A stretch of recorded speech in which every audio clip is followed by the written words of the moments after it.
राधे राधे दोस्तों। आज की वीडियो में बाबा जी ने खुद ही एक गूढ़ और गुप्त रहस्य की बात बताई है। तो चलिए जानते हैं वो रहस्य क्या है। आपको आपने बताया था एक संत जी आपको मिले थे, उन्होंने आपको कहा था 80 वर्ष तक जिए थे, तो हम ये सोच के खुश हो जाते हैं कि अभी 20 साल है हमारे पास। तो ऐसा होगा? हम कैसे कहे, अव्यक्त की बात को कैसे कहे। एक विनती और थी। मैं सीआरपीएफ में नौकरी करता हूँ महाराज जी।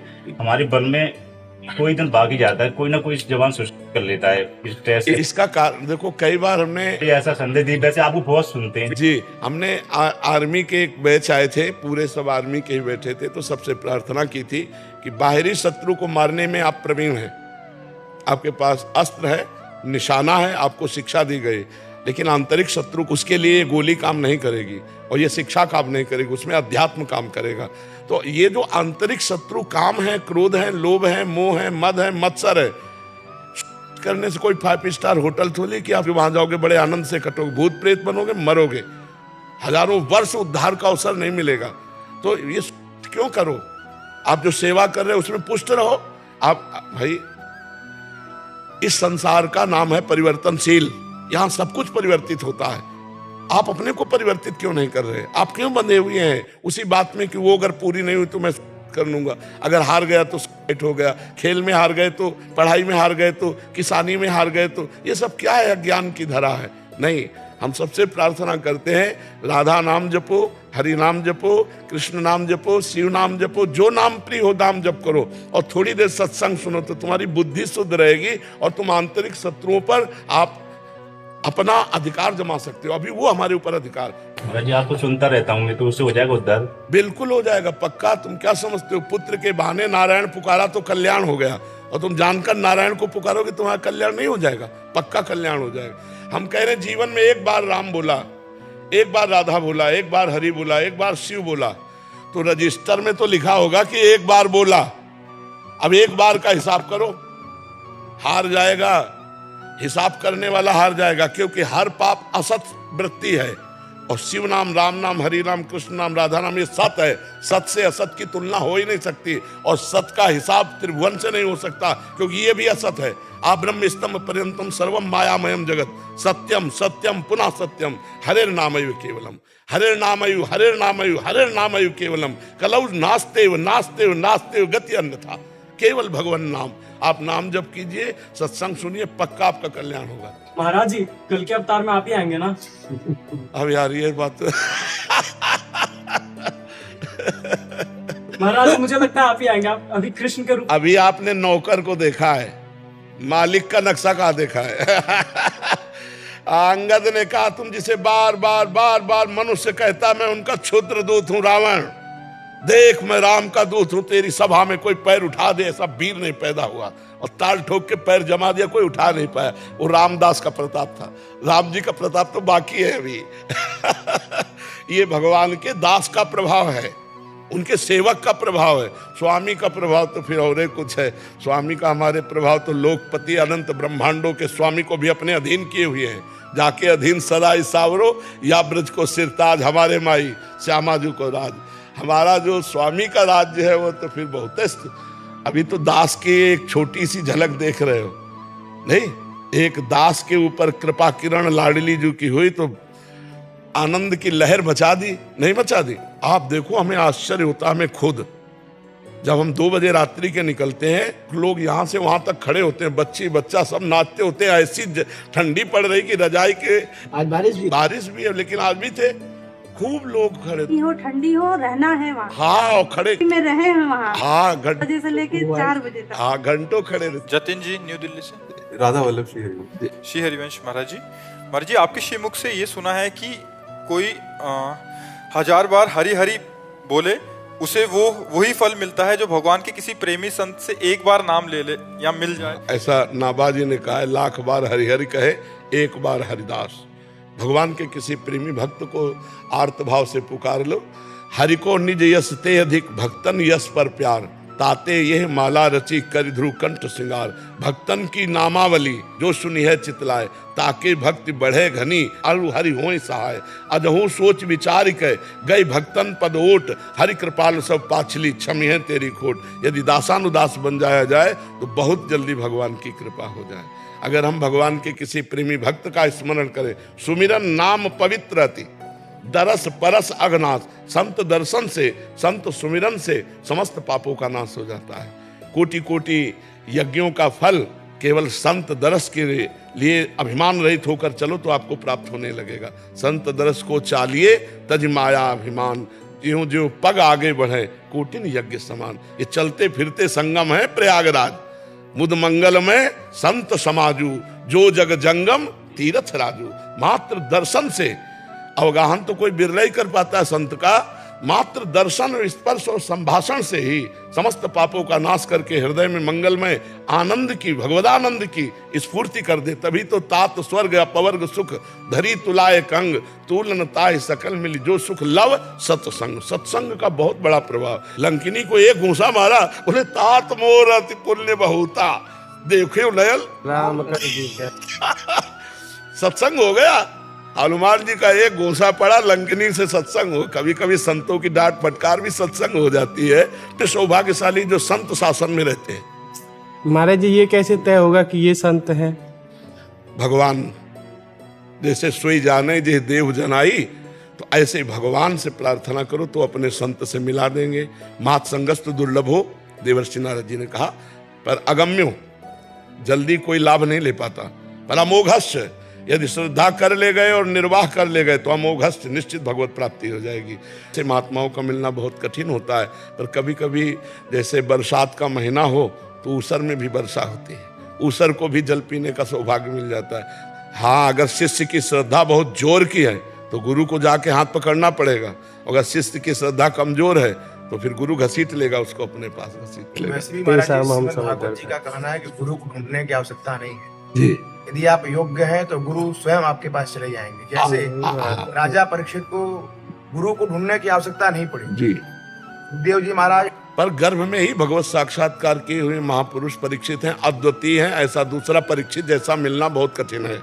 जैसे सुखदेव जी अद्वितीय हैं, ऐसे परीक्षित जी अद्वितीय हैं। परीक्षित जैसा महात्मा मिलना जो गर्भ में ही भगवान का साक्षात्कार किए हैं। उत्तरा जी की कृपा ऐसी रही कि गर्भस्थ शिशु को दर्शन करा दिया, क्योंकि उत्तरा जी ने किसी का आश्रय नहीं लिया। द्रौपदी जी ने तो पतियों का आश्रय लिया, सभा का आश्रय लिया, भुजाओं का आश्रय लिया। एक उत्तरा जी ऐसी महापुरुष है कि सीधे भगवत आश्रय लिया और गर्भस्थ शिशु को भगवत साक्षात्कार का। तो परीक्षित जी की तो तुलना इसलिए हम नहीं दे सकते कि परीक्षित जी जैसे केवल परीक्षित जी हैं और सुखदेव जी जैसे केवल सुखदेव जी हैं।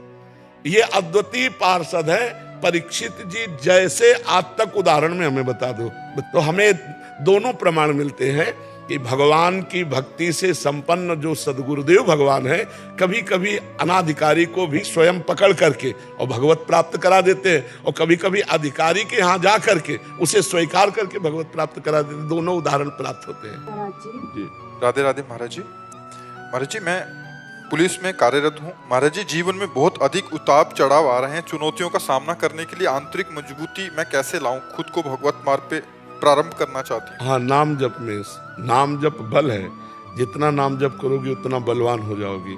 ये जो हम चाहते हैं कि ना करें फिर भी हम करते हैं, या जो हम चाहते हैं करें नहीं कर पा रहे हैं, इन दोनों के लिए हमें नाम बल की आवश्यकता है। हम जितना नाम जप करेंगे उतने हमें बल आता चला जाएगा। नाम जप जरूर करो, सब करो, सबका मंगल इसी में होगा। आप देख लीजिए, खुद देख लीजिएगा। और नाम जप नहीं तो बातों से काम, क्रोध, लोभ, मोह, मद मत्सर इनको नहीं जीत सकते आप। ये बहुत सुबट है, 1 मिनट में बड़े अच्छे अच्छे को घुटने मिला देते हैं। इसलिए नाम जप जितना अधिक करोगे उतना ही आनंद आपको रहेगा। देखो नाम जप का कितना बड़ा बल होता है। एक दिन ठाकुर हरिदास जी महाराज चैतन्य महाप्रभु के परिकर के हैं, हरे कृष्ण कृष्ण कृष्ण हरे हरे, हरे राम राम राम हरे हरे, जोर जोर कीर्तन कर रहे थे। तो एक धनी मानी 2-3 वैश्याओं के साथ निकला। तो धनी मानी ने कहा कि देखो ये महात्मा कितने निष्ठावान है, नाम जप कर रहे हैं। तो उन वैश्याओं में कुछ चंचल स्वभाव की तो होती है। तो उनका हमको एक दिन का अवसर दो, इनकी भक्ति को अभी देख ले हम। उसका ठीक है। और नव युवती श्रृंगार करके गई और वो हरे कृष्ण कृष्ण कृष्ण हरे जोर जोर बोलते थे ऐसे। वो गई ऐसे करके बैठी। उन्होंने देखा, देखते ही समझ गए भगवत भक्तों के पास भगवत कृपा से इतना ज्ञान होता है कि कौन किस भाव से आया है, समझ गए तो बस हरे कृष्ण कृष्ण। वो कहती रुको आप हमसे बात करो, हरे कृष्ण। पूरा रात हो गई, वो महात्मा को देखना, हरे कृष्ण। दूसरे दिन फिर श्रृंगार करके आई, तीसरे दिन फिर श्रृंगार करके आई, और तीसरे दिन रो पड़ी। जब रो पड़ी तब रुके, कहा क्या कहना चाहती थी? बोले अब तो सब बह गया, 3 दिन से कीर्तन सुन रही हूं, मैंने ऐसा निश्चय किया था कि आपको भ्रष्ट कर दूंगी, लेकिन आज मुझे इतना पश्चाताप हो रहा है कि आप जैसे निर्मल महात्मा के प्रति दोष दृष्टि, भगवान मेरा उद्धार कैसे होगा? मैं नीच वैश्या हूं। तो उनका हरे कृष्ण बोलो, इसी से तुम्हारा भी उद्धार हो। वो उसी दिन से परम भागवत बन गई। और महाराज तो स्वयं परम भागवत है। नाम का बल देखो, एकांत स्थान, और वो आई है सहयोग काम का लेकर के भ्रष्ट करने के लिए। तो अब वहां कोई प्रश्नवाचक चिन्ह था ही नहीं, जवान साधु थे, तो भ्रष्ट होने में कोई देर। लेकिन नाम में इतना सुख है कि भोग में अरुचि, और भोगासक्त वैश्या को भी भोगों से अरुच करा के वहां भागवत बना दिया। नाम में बड़ी सामर्थ्य है। आप नाम की सामर्थ्य को आश्चर्यचकित होकर मानोगे ही नहीं कि ऐसी कहां होती नाम में सामर्थ्य। एक केवल राम जी, भक्तमाल का चरित्र है। केवल राम जी, जिनको कुबा केवल राम जी कहते हैं, वो गरीब भगत थे। उनका स्वभाव था जहां वो संतों को देखते दौड़ पड़ते, चरण में प्रणाम करना, घर लाना, चरणोदक उतारना, और जो रूखा सूखा बने सो पवाना। तो जब संतों को आदर मिलता है तो दूसरे संतों से चर्चा करते। तो एक अयोध्या से बड़ी भगवान श्री राम जी की मंडली संतों की उधर से गुजर रही थी। तो पूछा, भाई केवल राम जी का घर कौन सा है? बड़े भगत हैं भाई यहाँ। तो केवल राम जी ने जब सुना संत मंडली आई, अरे आज तो नाच पड़े कि आज तो बहुत से संत, खूब आदर पूर्वक घर, पर खाने को नहीं। अब उन्होंने पत्नी से कहा कि गरीब आदमी थे, अब 1-2 संत हो तो कुछ बने, अब जहाँ 50 संत हैं। तो पत्नी से कहा अब क्या हो सकता है? भगवान आज इतनी बड़ी कृपा की कि इतनी संत मंडली हमारे घर आई, आज पवाने के लिए कुछ नहीं है। तब पत्नी से कहा तुम इनको बैठा लो, मैं कोई ना कोई उपाय करता हूं। तो गए, एक धनी मानी से बात की। तो लोग जब किसी को गरीब देखते हैं, असहाय देखते हैं, तो उसका दुरुपयोग भी कर बैठते हैं। अत्यंत आवश्यकता, वो बिल्कुल गिड़गिड़ा रहे थे कि आज हमारे अगर संतों का भोजन हो गया तो तुम कहोगे तुम जीवन भर तुम्हारी गुलामी करेंगे, आज संत ना भूखे जाएं। तो उनका हमारे एक कुआं खोदवाना है, आप पति पत्नी कुआं खोद देना और हम जो कहोगे संतों को पवा देंगे। तो घी, दाल, आटा सब संतों के लिए ले गए और खूब चक पवाया। जब संत चले गए तब उन्होंने कहा तो मिट्टी, उस समय 60 हाथ 70 हाथ खोदना तब कुआं खुद पाता था। अब वो दोनों राम फावड़ा मारते, वो तसला में रखती राम, और उठा के ले, पति पत्नी दोनों भगत राम राम राम राम कहते हुए 40 हाथ खोद लिए। अब जे भी नीचे वो खोद रहे थे, ऊपर वो रस्सी से मिट्टी खींच रही थी, तो जो बालू वाली मिट्टी थी वो ऐसे धंस गई, पूरा कुआं बैठ गया। अब उनके बचने की तो कोई संभावना ही नहीं केवल राम जी के। लेकिन देखो संत सेवा और भगवान नाम का प्रभाव। अब पत्नी बहुत व्याकुल, तो सेठ घबरा गया। उसने कहा उस समय के हिसाब से कि हम आपको पूरे जीवन का खर्चा देंगे, आप मतलब विकल मत होइए, और देखो हमारा तो कोई दोष है नहीं, आपने कहा था, और अब कुआं में वो दब गए तो इसमें हमारा क्या। राजी करके पत्नी को कुछ संपत्ति खान पान दे करके निपटा दिया और वो मिट्टी बराबर कर दी गई। 1 महीना बाद वहां से राजा का दल निकला, तो राजा के कान में सुनाई पड़ा राम राम राम। तो इतना आर्त भाव था कि वो तत्काल चकित हुए, मंत्री से कहा यहाँ ये आवाज कहां से आ रही? तो उस आवाज को खोजा गया, तो वहां जहां कुआं था ना, वहां से आवाज आ रही थी। बोले राम राम राम राम आवाज। बोले यहां से आ रही महाराज। पूछा यहाँ क्या हुआ था? बोले 1 महीना पहले केवल राम जी थे, बड़े भगत थे, वो सेठ के कहने से कुआं खोद रहे थे, तो मिट्टी धस गई, तो इसी में मर गए। तो हमें लगता है उनकी प्रेत आत्मा है, वो राम राम कहती। बोले नहीं, खुदवाओ इसको। अब वो राजा थे, अब राज सैनिकों के द्वारा देर न लगी, 1 दिन में खोद लिया गया। तो जहां केवल राम जी बैठे थे, उसके 1 हाथ ऊपर से परत लग गई थी मिट्टी की, और वो गुफा में बैठे थे, और शीतल जल और सुंदर भोजन सामने रखा हुआ था। 1 महीना तक रोज भोजन, रोज पानी और रोज ऑक्सीजन भगवान दे रहे थे। तुरंत खोला गया, निकाला गया, तो अब उनकी तो महिमा प्रकाशित हो गई, बड़ा चरित्र लिखा। तो उनसे पूछा गया, आपका जी नहीं घबराया, आपको परे? बोले जब मैं राम राम राम, तो मेरे राम जी आए और मेरे साथ बात करते थे, मुझे भोजन पवाते थे, मुझे जल पवाते थे, मैं बड़ी आराम से था। 1 महीना बड़े आराम से हमारा कर, सोचो जरा, ऊपर से पैक हो चुके हैं कि यहाँ घबराहट में प्राण निकल जाए। मान लो ऐसी कोई परिस्थिति भी हो जाए तो घबरा के मर जाए कि हमारी आवाज भी ऊपर नहीं पहुंच रही होगी, हम कब तक बंद रहेंगे, हाय हाय मच जाए।